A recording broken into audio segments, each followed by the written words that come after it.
Hey everybody, it's Wil Fleming for the IYCA, and I want to talk to you today about our progressions for squatting and some of the reasoning behind why we squat the way we do or have our athletes squat the way we do. And the very first squat that everybody's already doing is we teach our athletes how to bodyweight squat. There's so many different ways, but we always want to assume a pretty similar stance. For our athletes, that stance is our most athletic stance. That's going to be about shoulder width apart, toes slightly out. Every athlete's going to be comfortable there. Maybe a variation slightly wider, slightly narrower, just based on the athlete, but we definitely don't do with our athletes a really wide powerlifting stance or even a really narrow Olympic lifting stance. We want to be in a really comfortable position, and if we're relating it to anything, we want to talk about the catch position of something like a power clean. Power clean position is going to be a pretty stable base, and it's going to be something that's going to be applicable to our athletes' programs elsewhere, and it's also going to be applicable to their programs at school or something like that. We teach this base because we want our athletes to be good at the Olympic lifts because we feel that it's that important. So teaching them in that position is going to be something that's going to help them in all facets of what they do athletically. From there, we go into our goblet squat. And this is our first progression. The way we teach it is we go elbows, squeeze down the side, brace the core. This is the first opportunity we get with a lot of our athletes to talk about bracing the core. So we take every opportunity we can to brace the core, teach them that right then so we can call back to it when we go to the Olympic lifts, when we go to a back squat, when we go to a front squat. We talk about bracing the core. So right now we talk about bracing the core, squeezing the elbows down, assuming that athletic stance. And as we squat, we want to externally rotate the hips so that we can get into the whole position. We're not going to hip hinge to squat, and we're not going to knee bend. We're going to squat into a hole that we create by getting our knees out of the way. Press now, down and back up. Pretty vertical torso position in this.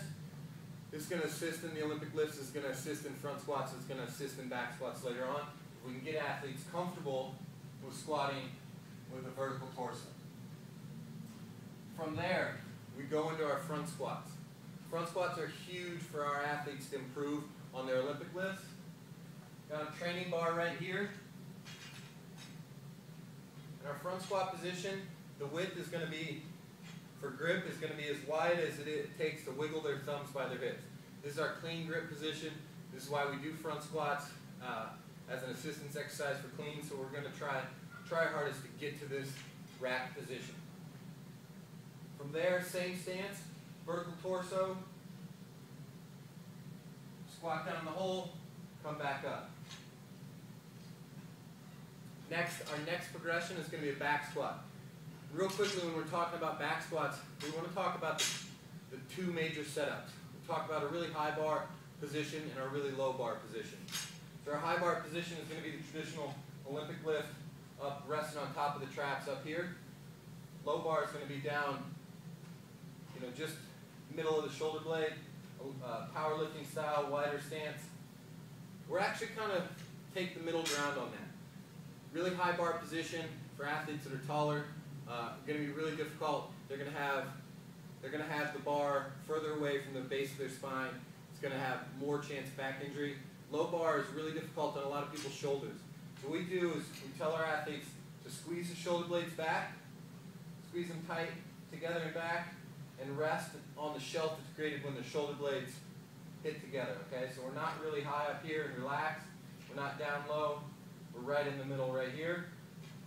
Squeeze the elbows down, tight, lats locked in the same setup as what we've done before.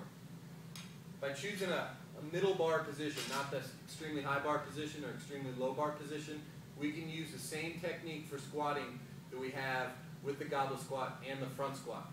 This makes our training philosophy flow well together. The only difference is now bar position and implement, and it's not every other piece of setup. So we set them up similar. We're going to go in the same similar motion. Feet about shoulder width apart or hip width apart. Shoulder blades squeezed together.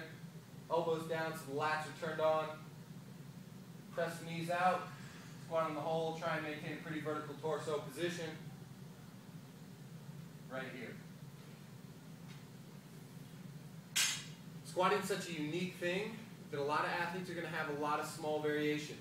If you approach each athlete with a generalized plan, you're going to teach them how to squat, set them up to squat. You can make those minor variations with each athlete and get each athlete a perfect squatting pattern that's not going to hurt them. It's going to help them get stronger. It's going to help them get more athletic.